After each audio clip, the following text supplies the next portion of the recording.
What a great evening for our veterans. I'm Larry Richert from the KDKA Radio Morning News.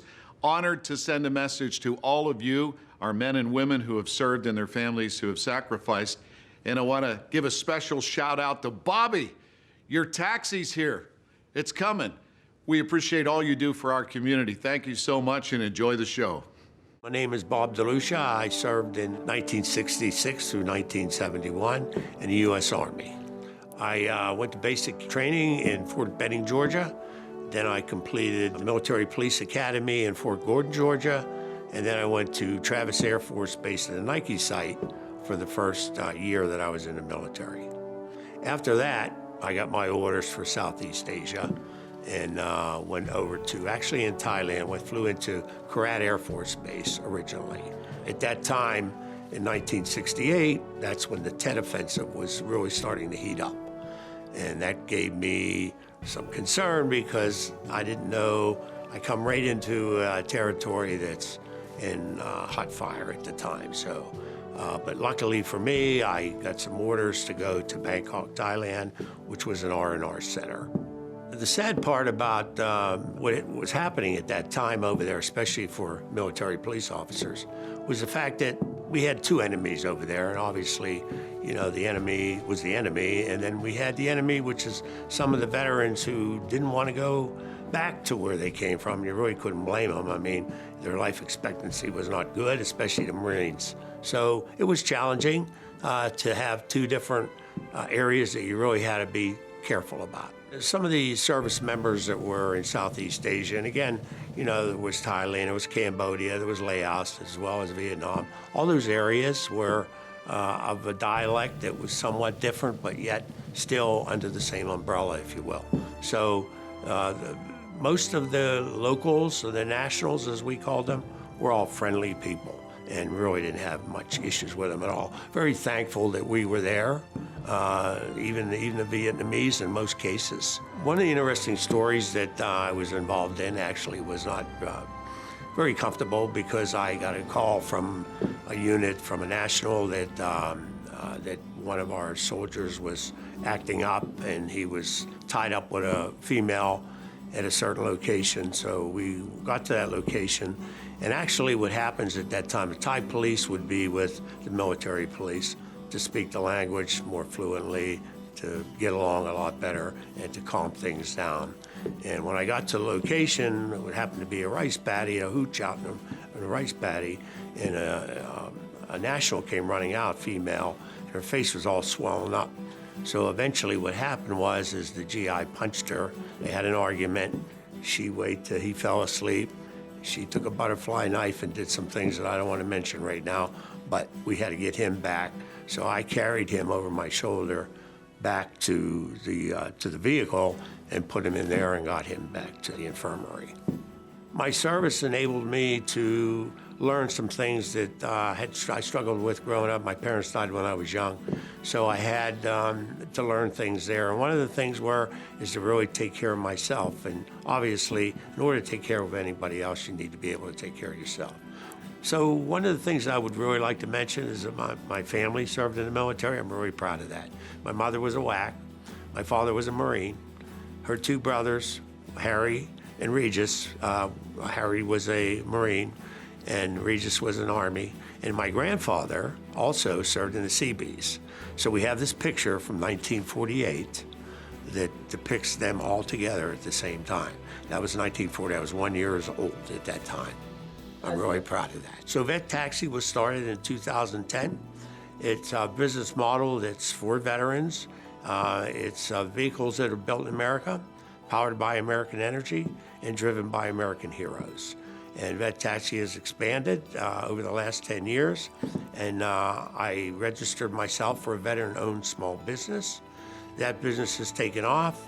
And we now have the contract for the Veterans Administration, VA hospitals, and we're looking to expand on that across the country. In addition to that, the Vet Taxi model can be expanded into the Vet Cycle model, which is an electric pedicab. And that is a business right now that I believe is going to be one of the most successful businesses in the transportation space. We met at a veterans leadership program and a fair. And so he being a veteran, so we got to talking, and we just kind of been friends, you know, ever since. I initially applied for a position with Classy Cab, and I think one of my, the actual interview after HR was with the actual owner. So I met Mr. Delucia firsthand after the initial interview.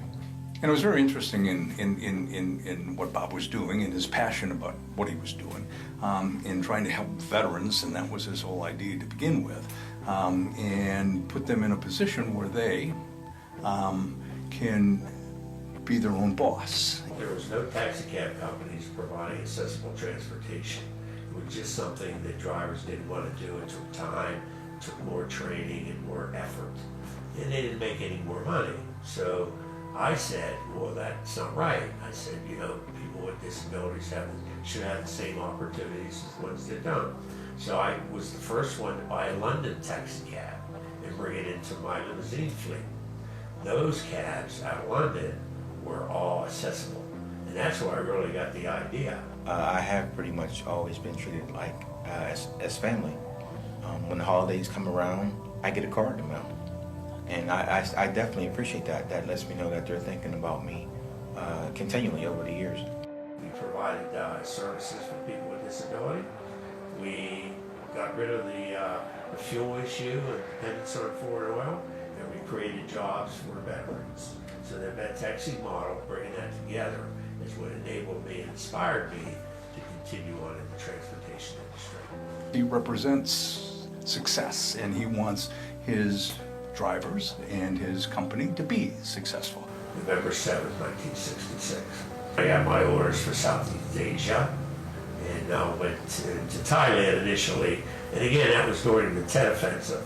Went through the reserves and that's when I started to drive a taxi cab until I decided what I wanted to do in life, meaning, you know, I wanted to follow the military and police. I said, I'm going to just keep doing this for a while.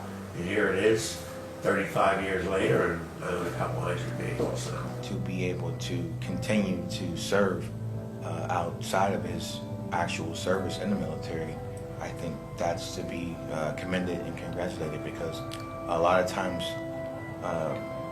that's almost unheard of to some degree. Unlike a lot of people who become negative in the changes that take place, or I can't do this, or I can't do that, or it's too difficult for me to be able to do that. Now Bob, he embraces that change and believes in himself and his product. I'm happy to be able to, I guess, so to speak, serve my country again, or serve the veterans of this country, because I'm a veteran as well. And I think it's very gratifying to be able to do that. He's always willing to show you the new apparatus that he has and the new car on the cutting edge, whether it be a van or whether it be changes within his design in his Vet Taxi or his Tesla. You know, he's just willing to show you everything.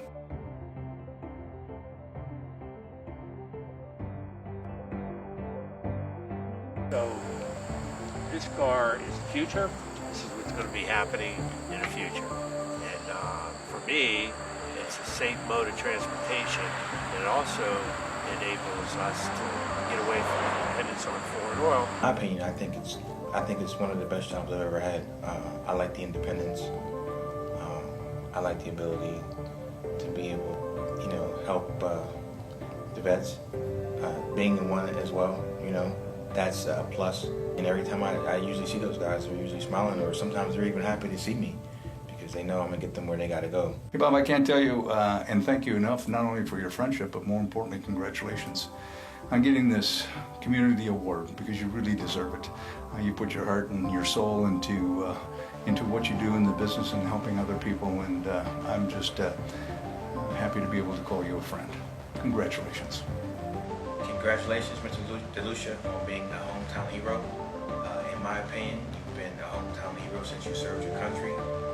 It's great to see the traits that are instilled in us in the military being carried out in regular life. Continue doing what you do. Thank you for your service.